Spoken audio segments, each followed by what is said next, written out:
Welcome to Hence the Future podcast. I'm Mattimore Cronin, and today we're discussing NFTs and the future of digital ownership. That means we'll get into what NFTs actually are, why NFTs mean so many different things to so many different people, the benefits and problems with NFTs, what makes an NFT truly valuable, the most popular websites and platforms for buying and selling NFTs, and predictions for the future of NFTs and digital ownership. Let's start with what NFTs actually are. NFTs are non-fungible tokens, and my favorite definition of NFTs comes from Nick Carter. He's a Bitcoin and crypto enthusiast, and he says, quote, NFT is a process rather than a product. To NFT something is to assign it a distinct serial number that lives on a public blockchain. That's it. NFT conveys no additional information about the purpose or nature of the content being serialized aside from that. So I think this really gets at the heart of why there's so much confusion about NFTs, because an NFT can be very different things depending on what platform it's on, what the rules are, what the asset is, who created the NFT, how big of a following they have.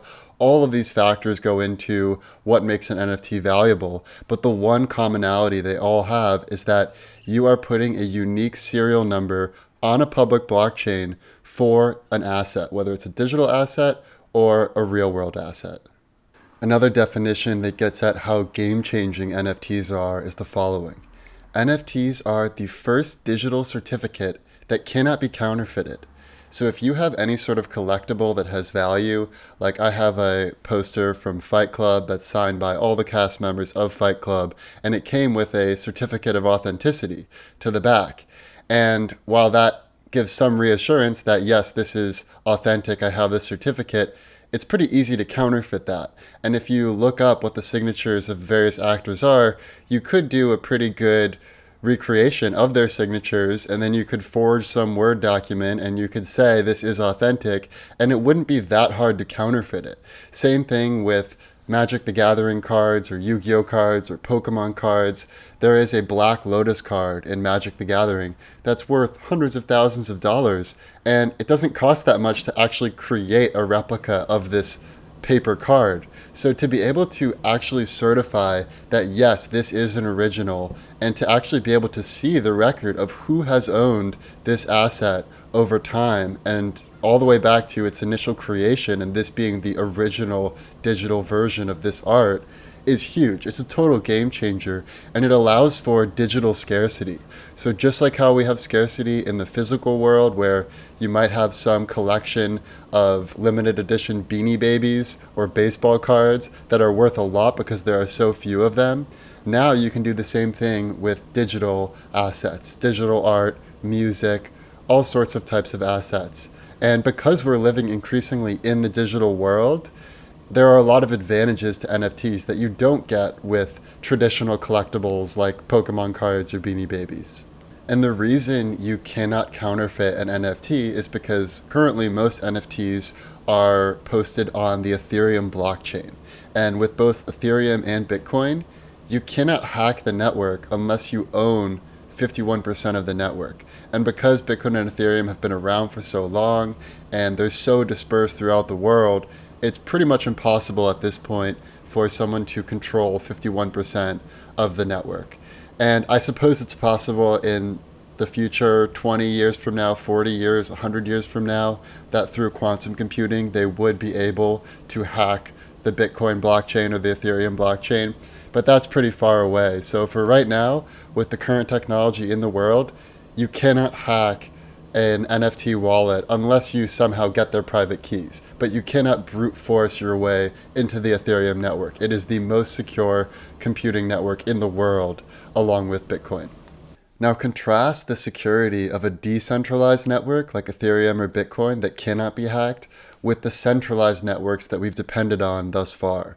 There was recently a SolarWinds hack where hackers were able to get into the US government, even the Department of Defense. So a lot of our legacy institutions are more vulnerable than we would like to think. So the fact that we are now rebuilding many of our systems for verifying ownership and verifying identity on a decentralized network is a huge upgrade from the way we've done business in the past.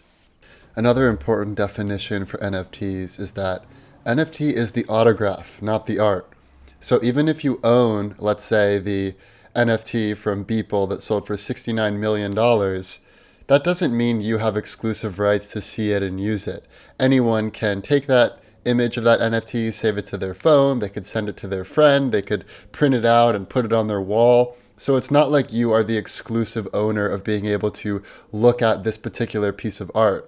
What you own is the autograph. You're the only one who has the original. So it's similar to how anyone can take a picture of the Mona Lisa and post it to their Instagram or print out a nice high-res poster and put it on their wall.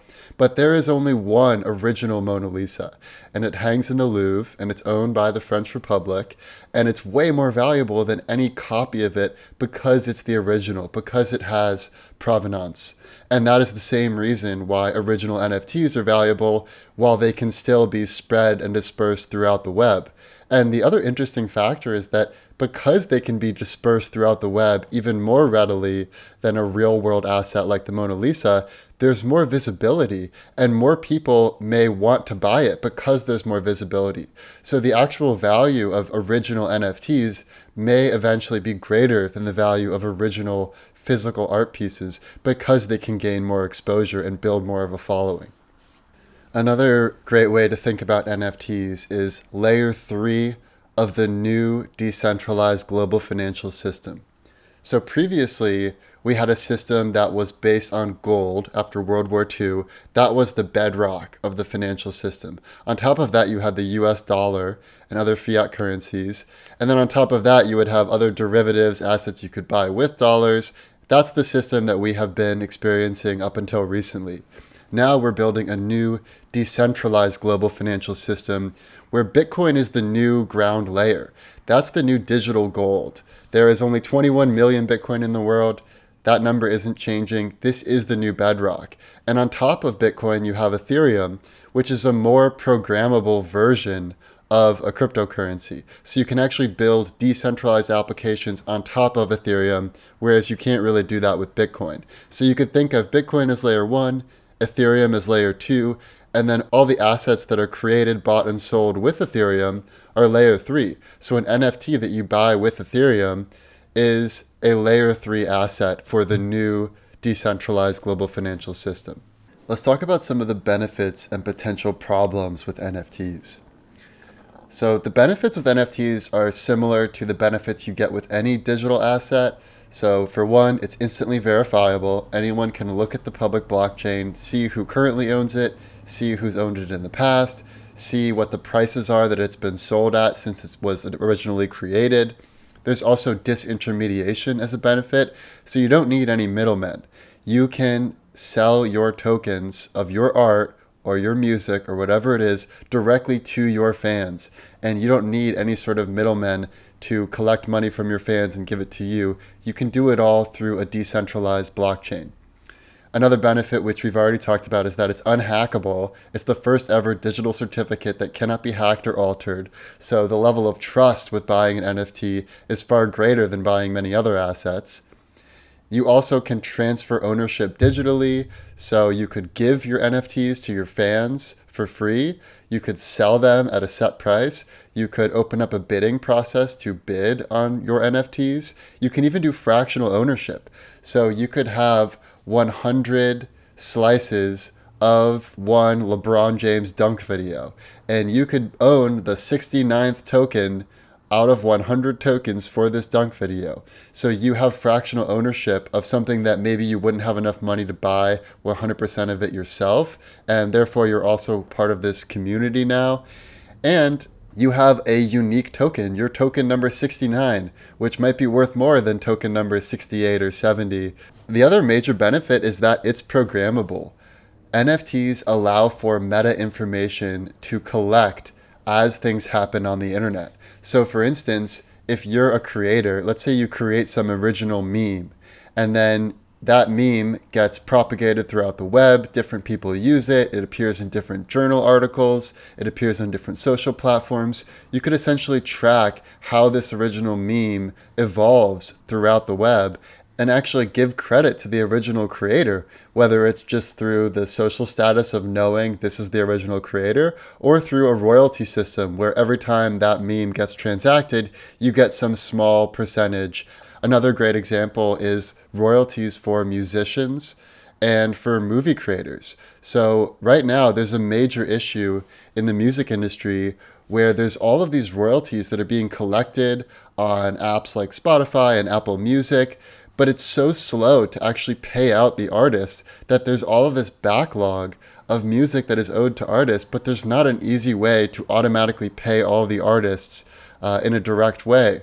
Whereas with NFTs, you could imagine anyone who helps to create an album could be given various tokens of various value, and then they automatically get royalties depending on when that music is being used.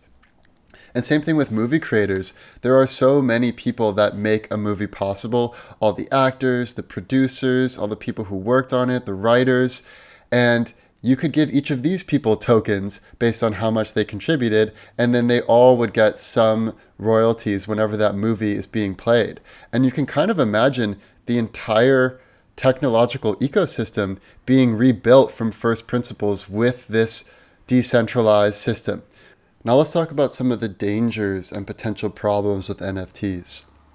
A lot of the problems with NFTs have to do with the fact that this space is so early, it's still so new, and it has so much maturing to do from here. Because 5 to 10 years from now, if you buy some NFTs, the platform may not survive that long. So you could buy an NFT on some platform for $100,000, and then some other platform may be the winning platform in the future, so your NFT may be worthless by then. So it is important that you go with the winning platform so that you can maintain your value over time.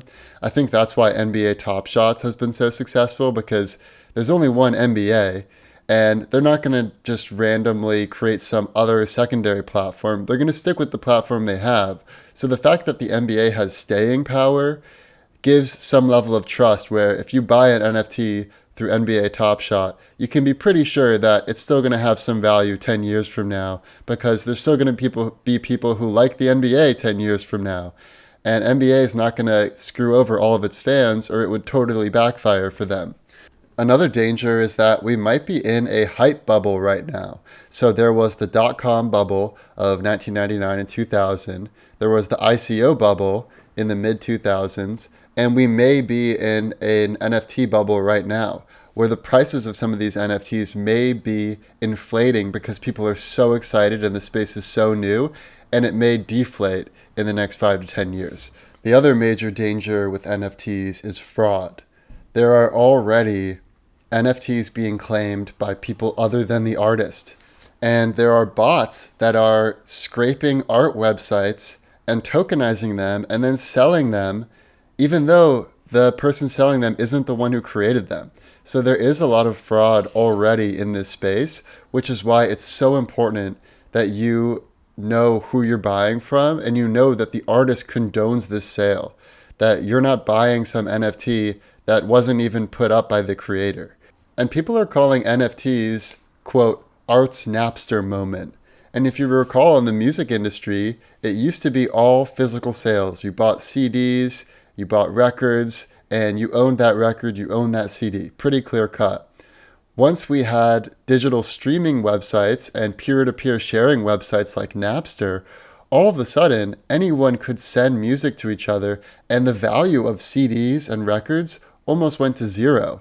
And it took a while for the space to mature to where now it's not as easy to illegally download music. You certainly still can, but I would say most people nowadays pay for Spotify, they pay for Pandora, or they use the ad version. So in some way they are legitimately streaming music, and the artist is getting compensated in some way. But for a long time, that wasn't the case. And most artists just had their music illegally downloaded and shared for free. So I would say we're kind of in that stage right now with NFTs, where there's a lot of shysters out there, but the space is maturing very quickly. And I suspect that within the next 5 to 10 years, it will be a more mature space, and artists will benefit tremendously if they're able to adapt and take on this new technology. Now let's talk about what makes an NFT valuable. If you're thinking about buying an NFT, you might want to consider what are the factors that give an NFT value? I think the most important factor is the tightness of the IP linkage, because an NFT is the intellectual property rights to a piece of art. So if I'm buying art from, let's say, Beeple, I buy his $69 million painting, that's a really tight IP linkage because I know Beeple put this NFT out for sale himself. I know he's condoning the sale, and I know he's not just going to go around and sell the same artwork to someone else. Same thing with Grimes recently put out her War Nymph collection of art. She's not going to go around and sell that same exact collection to someone else. It's very clear she's putting out this art. There's not going to be any others. And so the linkage of the intellectual property rights to the NFT are really tight. Now contrast that with, say, if I buy some piece of artwork that is from someone who I've never seen before. They might just be some bot. They might have scraped this piece of art from some website. I may think I own something, but it may turn out down the road it's completely worthless. So knowing who you're buying from and that they themselves condone it is really important. I would also say the other most important factor is the strength of the community. So with every NFT that has sold with record sales so far, it's always been someone who has a massive following. So Grimes has a massive following. Beeple has a massive following. These artists have amassed followings through years and years of hard work and connections with their fans. Same thing with NBA Top Shot. It's not like the whole fan base for the NBA is going to go away tomorrow. Same thing with Mark Cuban is coming out with NFTs for the Dallas Mavericks. He's got huge staying power. He's got a huge community. So do the Dallas Mavericks. So having the strength of community is, I would say, maybe the most important factor with NFTs. Scarcity is also important. Obviously, if you sell the same NFT with just one token, it's worth more than if you sell it fractionally with 100 tokens for that one piece of art. And then the final factor I would say is features. So what does the NFT allow you to do beyond just the NFT itself? So some NFTs, for instance, could give you access to a private community, like a private Slack channel or Facebook group, or maybe if you are one of the owners of this NFT, you get first dibs on any tickets that the artist comes out with for concerts.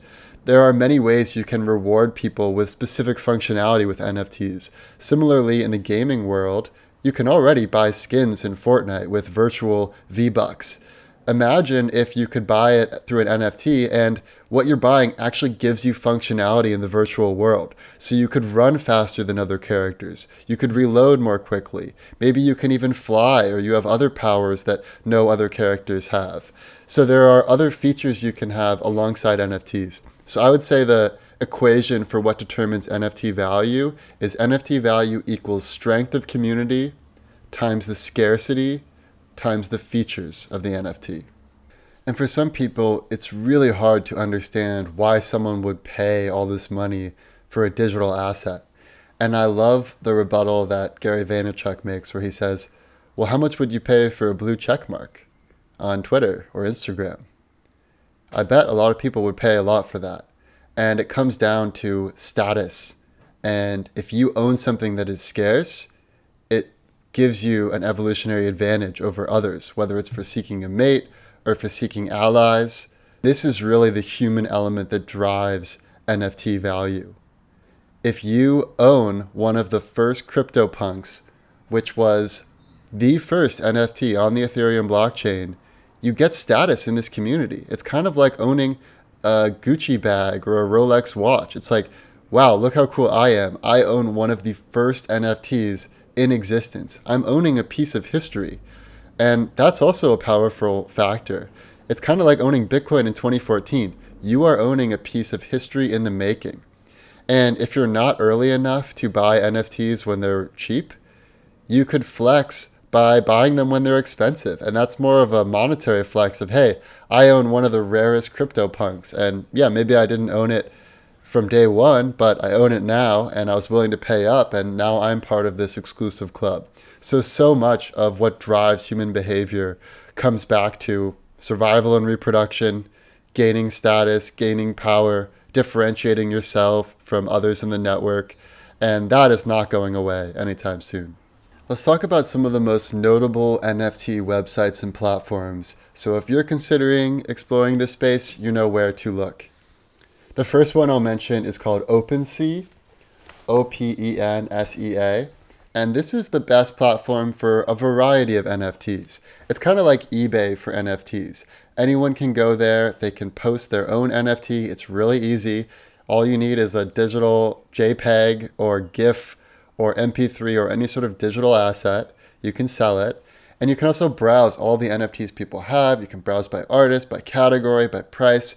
So this is a cool platform because it is like the eBay or Amazon of NFTs. Nifty Gateway is another great platform. This is the best platform for exclusive drops. So if you're an artist and you want to drop 10 exclusive NFTs on such and such date, and you do all this marketing in preparation and you drop them and you have this major bidding event, Nifty Gateway is the best platform for that. Super Rare is another cool platform. This is the first platform that has a social aspect to it. So it's not just about buying and selling NFTs, it's also about showcasing the NFTs you have and flexing your NFTs and having some bragging rights, almost like Instagram for showing off your NFTs. It's still super early. I don't know if this one's going to necessarily win out, or if other social apps will adopt NFTs and integrate them, or if there will be some entirely new platform. But it's true to me that this will be a huge growth area, are applications where you can actually flex the NFTs that you have. NBA Top Shot we mentioned. I would say this is the best platform for getting started if you don't own any Bitcoin, don't own any Ethereum, you don't have a private wallet, you don't really understand the DeFi space. All you need to do on NBA Top Shot is use a credit card to buy something. So it's the easiest way to get your foot in the door if you're not already in the crypto DeFi space. Mintable and Rarible are other websites for buying and selling NFTs. And MetaMask, I would say, is probably the most important tool for buying NFTs, especially for buying it on OpenSea. And this is basically a way that you can transact with your Ethereum wallet. So I have a wallet on Coinbase. I have some Ethereum in my wallet. I then opened up a MetaMask account, and then I sent like $10 of Ethereum to my MetaMask wallet. And now when I'm shopping around OpenSea and I see an NFT I like, I can buy it and it will transact directly with my Ethereum wallet. And now I have a place to store my NFTs, which is in MetaMask. So I would urge anyone listening to this to just explore the space. Open up a MetaMask account, look at some of the options, see if anything calls out to you. Just for the educational purposes alone, it will be hugely valuable to explore this space. Now let's get into the future scenarios. Let's talk about the worst case scenario. Worst case scenario.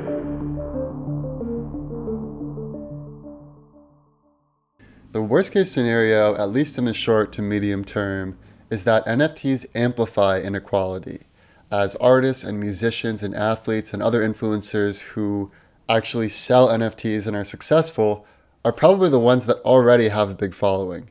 And we've already seen this on Substack and Clubhouse, where yes, it's an entirely new platform, but the people who tend to succeed are the ones that already built a massive following. Another bad scenario is that some people may lose a lot of money rushing to the NFT gold rush. And I would say, just like with anything, whether you're buying GameStop or anything that is in a hype cycle, you want to be really careful that you're not buying in at the top and then maybe you'll have to sell it at the bottom. So anytime something really gets overhyped, you want to double, triple check your work and make sure that it's actually worth buying and investing money in. Especially if you don't already have a stable store of Bitcoin and Ethereum. That's level one. So if you don't have any Bitcoin or Ethereum, you definitely want to start with building up a store of that before you think about getting into NFTs. A lot of people who hold NFTs are people who already made a killing in Bitcoin and Ethereum, and now they're just using a small part of their winnings to help promote the space and have some fun along the way. So I would think about it more from the perspective of what's fun for you? What would you actually want to own and collect as a collectible, rather than purely thinking about it from an investment standpoint of, oh, I'm only going to buy this NFT because I think it's going to go up in value. If that's the reason you're buying it, then you might be really disappointed. And finally, I think the fraud that we spoke about earlier is a big downside in the worst case scenario. And we could see a lot of artists get hurt before they're helped by NFTs. And a big factor will be how quickly artists adapt NFT technology and start to use it to their advantage. And I think we are about to see a whole new generation of top artists that is entirely different from the top artists of the past. I've been following Beeple for like years now, and I've always loved his work. And it's so different from the traditional work that people do. It's so clearly digital art, and it got motion graphics, it's got cool colors, it's got all of these nods to things that are going on in society in current times. And so I think that is going to be the new type of art that becomes most popular. Things that are like social commentary. So things that are memes, for instance, or things that come from people who are social icons themselves. And so we are entering this interesting world. Now let's talk about the best case scenario.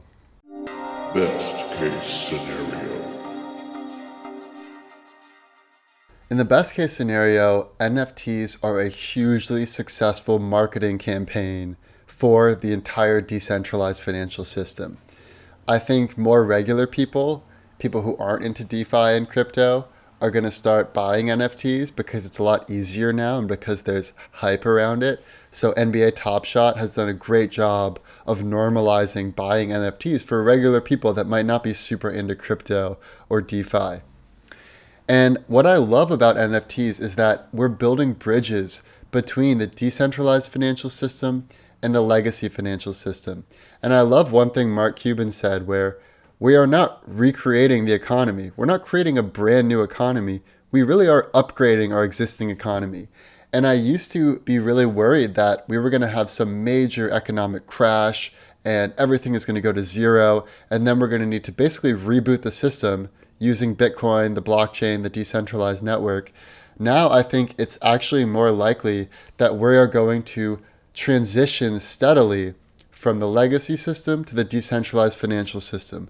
And as long as US regulators allow that to happen, it does seem like it's going to be a pretty smooth transition, and the legacy system will fade just as the decentralized system will grow and come to prominence. And NFTs are a big part in popularizing decentralized tools and making people feel more comfortable about using them, so it doesn't feel like you're some nerdy tech dork figuring out MetaMask and all these crazy things and opening up these wallets.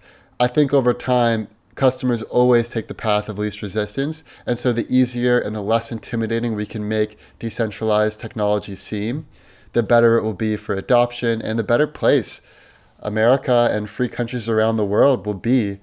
The last thing I'll say for the best case scenario is that NFTs might be rocket fuel for the creator economy.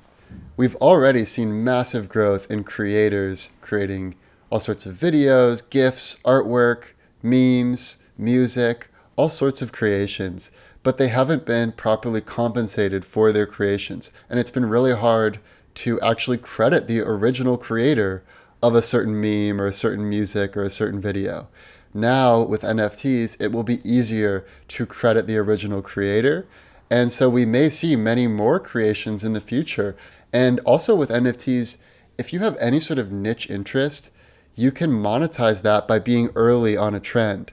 So for instance, I love Lord of the Rings, and I was looking for Lord of the Rings inspired NFTs, and there weren't any really great ones. So I was thinking, man, maybe I should just create some Lord of the Rings NFTs and sell them, or if I find some that I really like, maybe I'll buy them and I'll be on the early swing, and then they'll become really valuable over time. But really, it's like any interest you have. If you love some artist that you've been following for years and they haven't really blown up yet, you could buy an NFT and you could be super early on that trend. And once that artist blows up, you could make a killing. So I think the most important thing for anyone to consider is, what do you actually like? What do you actually find valuable and would want to hold over time, even if you didn't make money from it? And if you decide which NFTs to buy based on that criteria, I think you've got a pretty good chance at future success. Now let's talk about the most likely scenario. Most likely scenario.